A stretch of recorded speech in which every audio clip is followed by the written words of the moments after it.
guys, Cheryl here. Welcome back to my channel. Today I'm going to be showing you how to make these bath bombs as promised. So the first things you're going to need is 450 grams of bicarb of soda, 300 grams of citric acid granules and 150 grams of corn flour.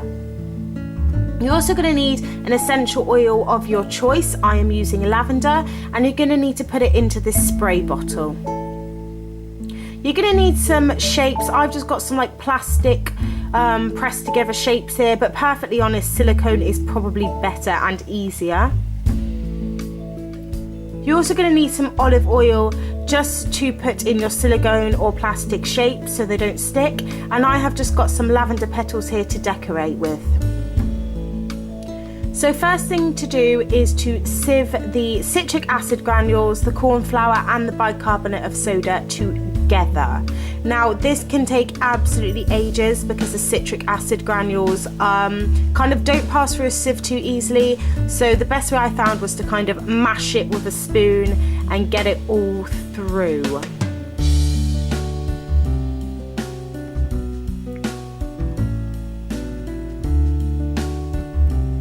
Once the mixture looks like this, don't worry if you've had to just leave some lumps of citric acid granules in there, it doesn't matter. You're going to start adding your essential oil. So all you're going to do is use your spray bottle and kind of give 2 or 3 sprays at a time of essential oil. Then once you've got the sprays on, you're going to give it a mix and then spray again of the essential oil and give it a mix, and you're going to keep doing that until you reach the consistency you like. Once you start spraying the essential oil onto the mixture, it is going to fizz and bubble a little bit. Don't be alarmed or worry if that happens. It's absolutely normal, and that's what should happen. That means that your bath bombs will definitely work.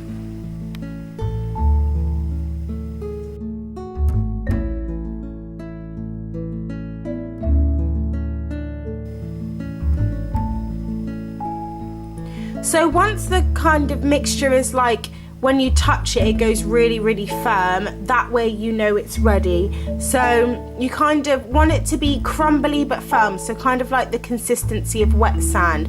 So if you squidge a bit in your hands, like squidge it all together, and then afterwards it should like kind of crumble into big clumps really easily.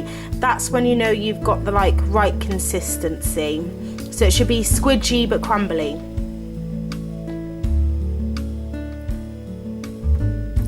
Now you need to kind of use the olive oil just to put into your either silicone or plastic molds, just to make sure that your bath bombs don't stick. And then all I'm going to do is use some of the dried lavender petals and sprinkle that into the mold, just so that it gives a nice effect when you take your bath bombs out.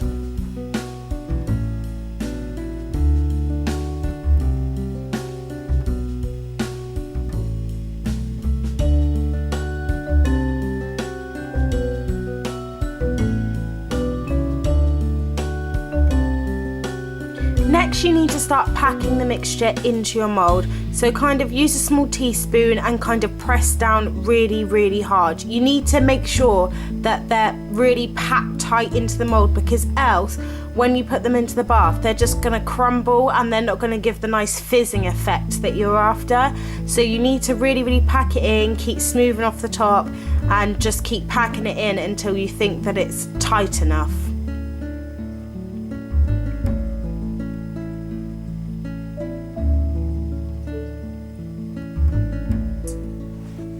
Now it's time to press your bath bombs together. So you need to press them together really, really tightly to make sure that they stick and don't fall apart. At this point, if you are using silicone mold, you're going to need bulldog clips. And then you're going to need to leave the bath bombs in the molds for 24 hours to make sure that they set properly.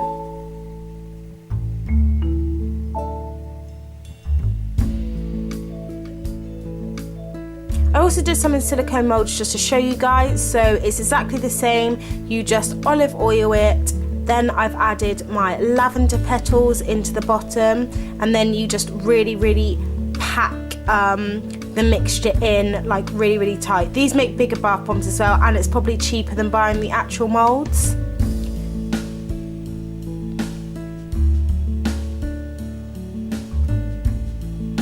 And to be honest, it's so much easier to get them out of the silicone molds anyway than it is out of the plastic ones.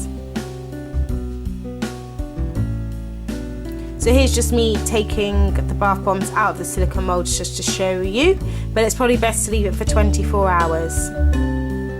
So all you do to get them out of the plastic molds is twist the top and the bottom. It can be a little bit tricky, but it's definitely worth doing in the molds in the end. And that is the finished bath bomb.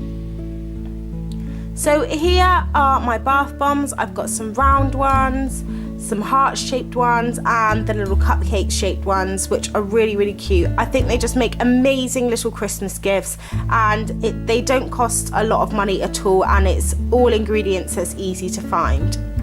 They also make a great gifts little set to go with the bath melts that I made in a previous video, which I will link in the bottom bar below. Thanks for watching, guys. I hope you enjoyed this video, and don't forget to like, share and subscribe.